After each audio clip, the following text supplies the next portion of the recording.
You have some time to look at questions 1 to 5.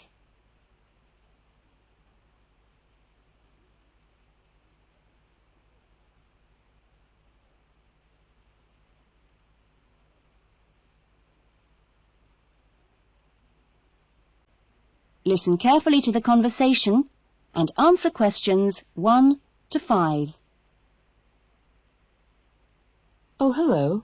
I'd like to join the video library. OK, would you like to fill in the application form now? Yes, I can do it now. Hold on and I'll get a form. Now, I'll just ask you a few questions and then I'll get you to sign at the bottom. Right.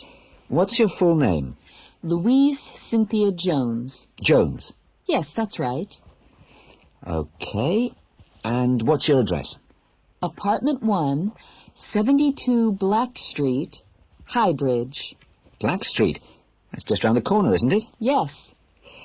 OK, so the postcode is 2085, right? Yes, 2085. And your telephone number? I need both home and work. Home is 9835-6712, and work is 9456-1309. Do you need any ID or anything like that? Yes, we need your driver's license number. That is, if you have one. Yes, I know it off by heart. It's an easy one. 2020BD. Do you need to see it? Yes, I'm afraid I do. Here. Right, thanks. And could you tell me your date of birth, please? 25 July, 1977. That's the most important part out of the way, but could I just ask you a few questions for a survey we're conducting? Okay. Before the conversation continues, you have some time to look at questions 6 to 10.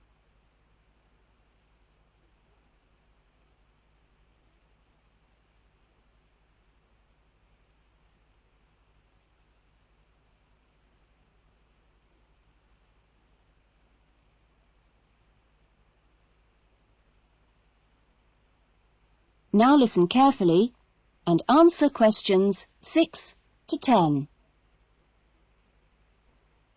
What kind of videos do you prefer to watch? Have a look at this list. Well, I love anything that makes me laugh. I just love to hear jokes and funny punchlines. I'm not very keen on westerns, although my father likes them. But I'm a real softie, so anything with a bit of a love story is good for me. It doesn't matter how old. Not musicals, though. They're too much. Anything else? I'm completely taken by documentaries of the great outdoors. You know the sort. Animals, plants, and faraway places. I saw a wonderful one on dolphins last week. It was amazing. Now, I think that's all from me, except I need you to sign here on the line. Here's a pen. Oh, and I nearly forgot the membership fee. $25 refundable if you leave the library for any reason. There you are. And do I sign here? Yes, that's it. You can borrow videos now if you like, but your card won't be ready until next week. You can come and pick it up when you bring your first videos back. That is, if you want to take some now. Yes, I'd like to. I'll have a look around. Fine. You have some time to look at questions 11 to 15.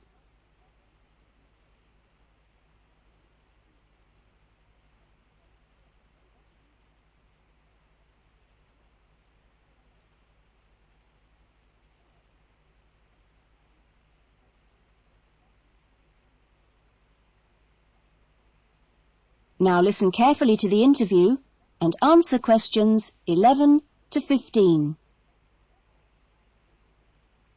A dream came true in 1995 when, over 96 days of the spring and summer, an expedition of 4 men undertook what they believed to have been the first and only complete end-to-end crossing of Morocco's Atora Mountains. I talked to Charles Owen, the leader of the expedition group, about the trip. Charles, how much planning went on beforehand? Well, as you know, I run these walking trips across the mountains for tourists, And over the years, I've collected maps and other data to prepare what I call a route book for this trip. And this book basically shows the route across the mountains that we took. You actually broke records while you were out there, didn't you? Yes, it was 900 miles in total, and we managed to climb 32 peaks that were over 3,000 metres high, including Tube Karl, which is, of course, the highest in North Africa. Yeah. We weren't actually out to make a name for ourselves. It just happened, really. What was the weather like? Oh, it got us right from day one. And we were pretty taken aback, really, to find that it rained on quite a number of days. And so we were forced to start replanning our route almost from the outset. One of the obvious problems is the heavy snow which blocks the mountain passes. So you have to make considerable detours. When we were on the way to Imilchil, for example, the snow forced us into a northern bypass, which was new to us. But anyway, either way, we would have been rewarded because, well, we fell upon amazing high meadows, huge gorges, and wonderful snow-capped mountains. The scenery was as fine as any we saw on the trip, and that was how it was every time. Having to take another pass was never a disappointment. You now have some time to look at questions 16 to 20.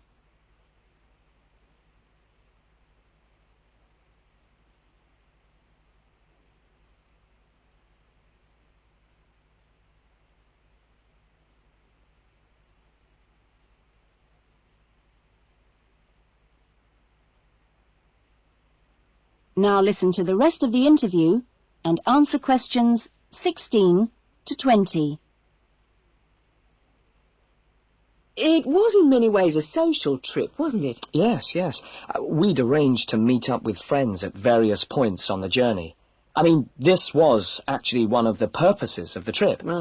And we managed to keep all these dates, which, well, it's amazing, really, considering the detours we made. An old friend acted as a sort of transport organizer for everyone, and the Hotel Ali in Marrakesh was a good social base. I'd really recommend it, although I can't remember who runs it.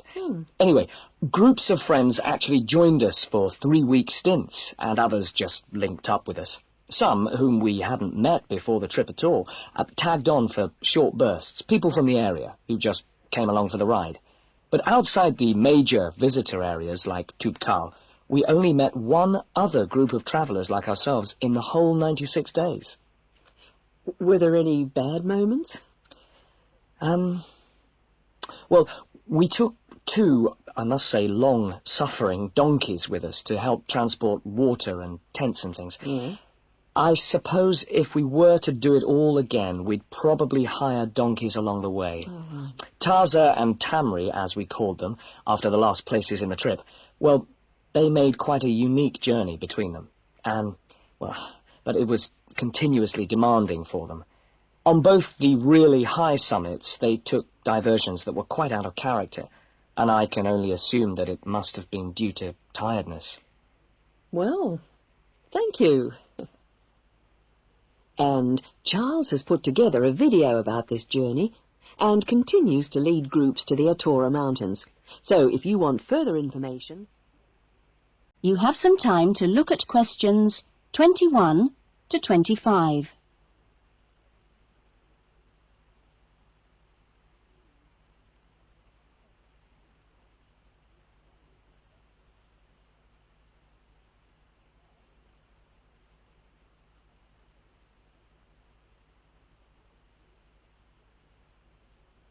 Now listen carefully to the discussion and answer questions 21 to 25. Hi, Tim. Jane. How are you? Fine. I've been wondering when I'd run into you. Have you been here long? I arrived yesterday, on Sunday. How about you? I got here a few days ago, on Saturday. No, wait a minute. What's today? Sorry, Friday, not Saturday. But we didn't have to be here till today. Yes, I know. But I wanted to get my things moved into my room and just take a look around. So, did you decide to do English in the end? No, I changed my mind and opted for history instead. Oh. And you're doing biology, if I remember correctly. Yes, although to start with, I couldn't decide between that and geography. How much reading have you got? I was given an amazingly long list of books to read. See? Wow, it does look pretty long. Well, I counted 57. I could hardly believe it. What's your list like? Well, it's not as long as yours, but it's still pretty big. There are 43. I don't know how I'm going to get through them all. Well, you don't have to read them all this week. You just have to stay ahead of the lectures and seminars. Have you got your class schedule yet? Yep, it came with a reading list. When's your first lecture? Tuesday. How about you? The day after. It's my busiest day. I've got 2 lectures in the morning and 1 in the afternoon. Before the discussion continues, you have some time to look at questions 26 to 30.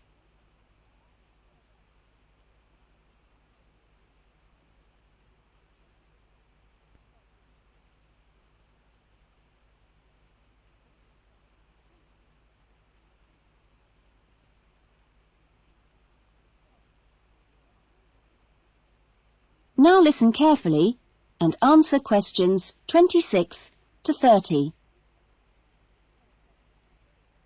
It's going to be different from school, isn't it? Yeah, particularly the lectures. Have you got any special strategy for listening to lectures? Well, I'm going to use a cassette recorder and record them all. What? Are you allowed to? Sure, lots of people do it nowadays. It means you can listen to the lectures all over again later and make really good notes. I couldn't do that. I like to take notes as I'm listening. I usually find I get all the important points. Reading is different, of course. My approach is to skim the book first to see what's important and what isn't. It saves hours of time. But what if you miss something? You don't mean you're going to read every word, do you? Well, that's what I usually do. Well, that's up to you, but I think you're crazy. Oh. What's your first lecture on, anyway? Oh, it's a lecture on the French Revolution. The French Revolution, how boring. Oh, it's not boring at all. It was an amazing period of history. It changed everything in Europe. So what's your first lecture about? It's about animal behaviour. It sounds really interesting. Look, I was on my way to the library. I'm going to get some of these books out and start reading for the first essay I've got to write. And what have you got to write about? No, you'll never believe it. I think our professor must have a sense of humour. He's given us the title, Why Study History? That's a good one. When you find the answer, let me know. No, I'm going to enjoy writing it. Have you been given any writing assignments yet? Yes, I've got to write about animal language. That sounds a challenge. I suppose you'll be off to the zoo to do field research. You have some time to look at questions 31 to 40.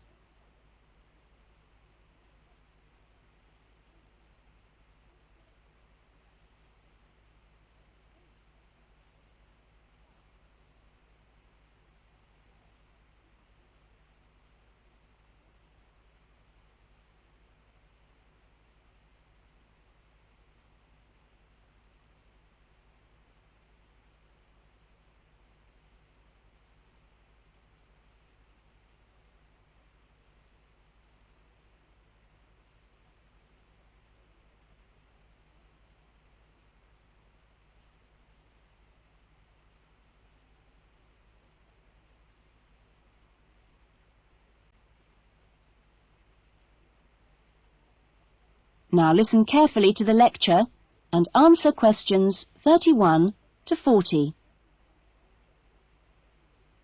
Welcome to Further Education Information Week.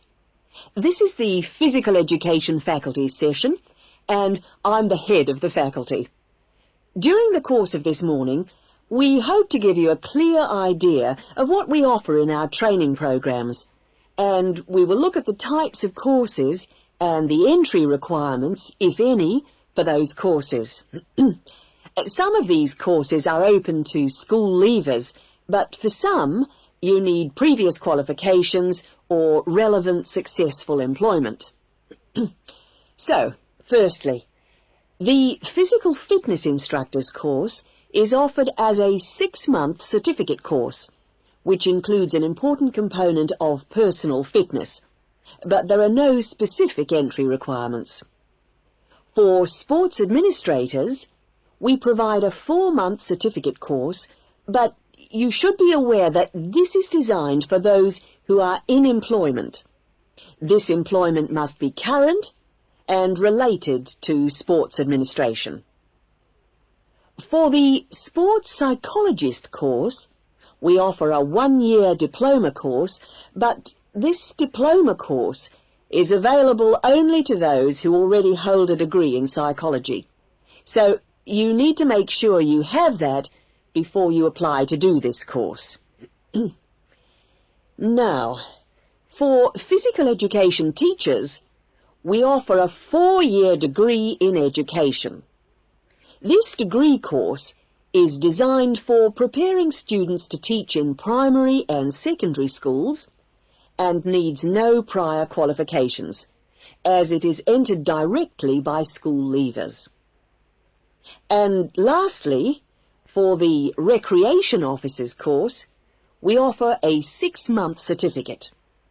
Entry to this course normally includes applicants of a wide range of ages and experiences, but we do not insist on any prerequisites for this course. You have some time to look at questions to 40.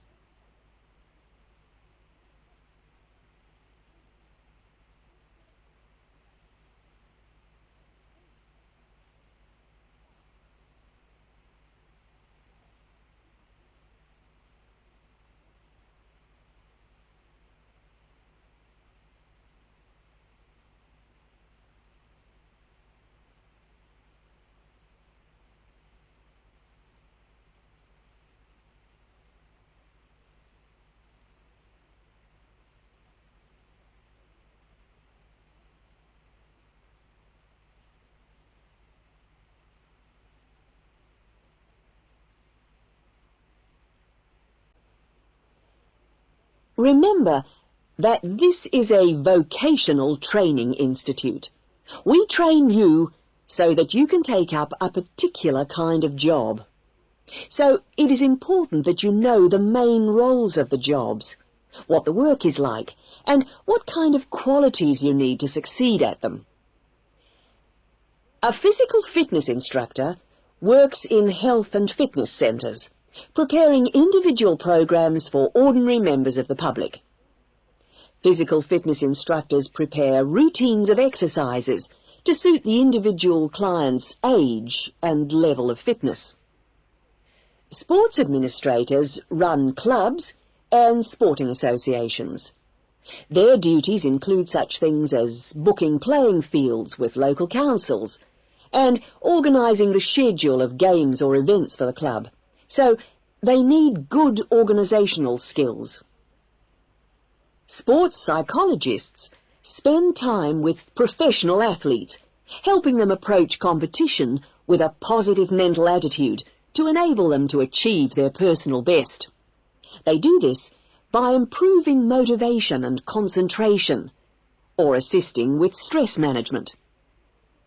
Physical education, or PE teachers, instruct young students in how to exercise, play sport, and do other recreational activities correctly and safely. PE teachers help the development of coordination, balance, posture and flexibility, with things like simple catching and throwing skills.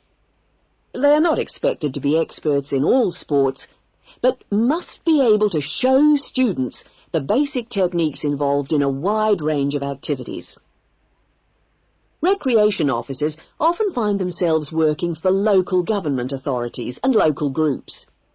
Their aim is to raise people's awareness of healthy lifestyles and improve general fitness through arranging recreational activities for groups of all ages, from the very young to the elderly.